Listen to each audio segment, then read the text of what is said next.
നമസ്കാരം.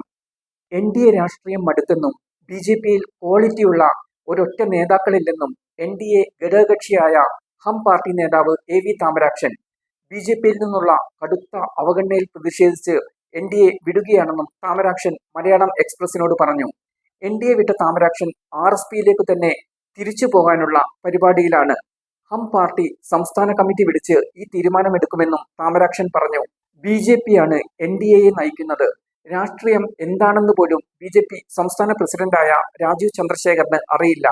ബി.ജെ.പിക്ക് ഇക്കുറിയും കേരളത്തിൽ സീറ്റ് ലഭിക്കാൻ പോകുന്നില്ല. എ ക്ലാസ് സീറ്റുകളിൽ ബി.ജെ.പി 10 കോടിയോളം രൂപയാണ് മുടക്കിയിരിക്കുന്നത്. എൻ.ഡി.എയിൽ ചേർന്നപ്പോൾ വിചിത്രമായ അനുഭവങ്ങളാണ് നേരിട്ടത്.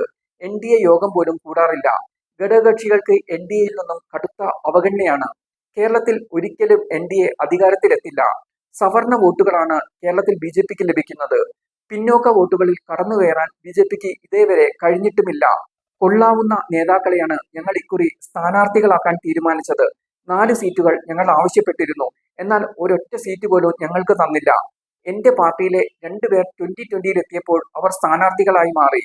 രാജീവ് ചന്ദ്രശേഖറെ ഫോണിൽ വിളിച്ചാൽ പോലും കിട്ടില്ല.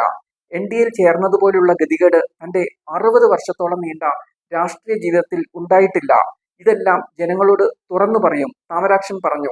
ആർ.എസ്.പിയിലെ സമുന്നത നേതാവായിരുന്നു താമരാക്ഷൻ. ആർ.എസ്.പിയിലെ പടല പിണക്കങ്ങളാണ് അദ്ദേഹത്തിന് വിനയായത്. പിന്നീട് ആർ.എസ്.പി വിട്ടു ജെ.എസ്.എസിന്റെ ഭാഗമായി. അതിനുശേഷം എൻ.ഡി.എയുടെ ഘടകകക്ഷിയായ കേന്ദ്രമന്ത്രി ജിതൻ റാം മഞ്ചിയുടെ നേതൃത്വത്തിലുള്ള ഹിന്ദുസ്ഥാനി അവാം മോർച്ച ഹം പാർട്ടിയുടെ ഭാഗമായി.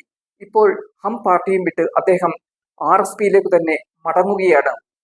ഈ കാര്യത്തിൽ ചർച്ചകൾ നടന്നിട്ടുണ്ട്. പാർട്ടിയുടെ സംസ്ഥാന കമ്മിറ്റി വിളിച്ച് ചർച്ച ചെയ്ത ശേഷം മാതൃപാർട്ടിയായ ആർ.എസ്.പിയിലേക്ക് മടങ്ങാനാണ് താമരാക്ഷന്റെ തീരുമാനം. അതോടെ അദ്ദേഹം ഔദ്യോഗികമായി യു.ഡി.എഫിന്റെ ഭാഗവുമാവും. എൻ.ഡി.എയിൽ നിന്നും ഇപ്പോൾ കൊഴിഞ്ഞുപോക്ക് കൂടുകയാണ്. സി.കെ. ജാനു അടക്കമുള്ളവർ മുന്നണി വിട്ടിരുന്നു.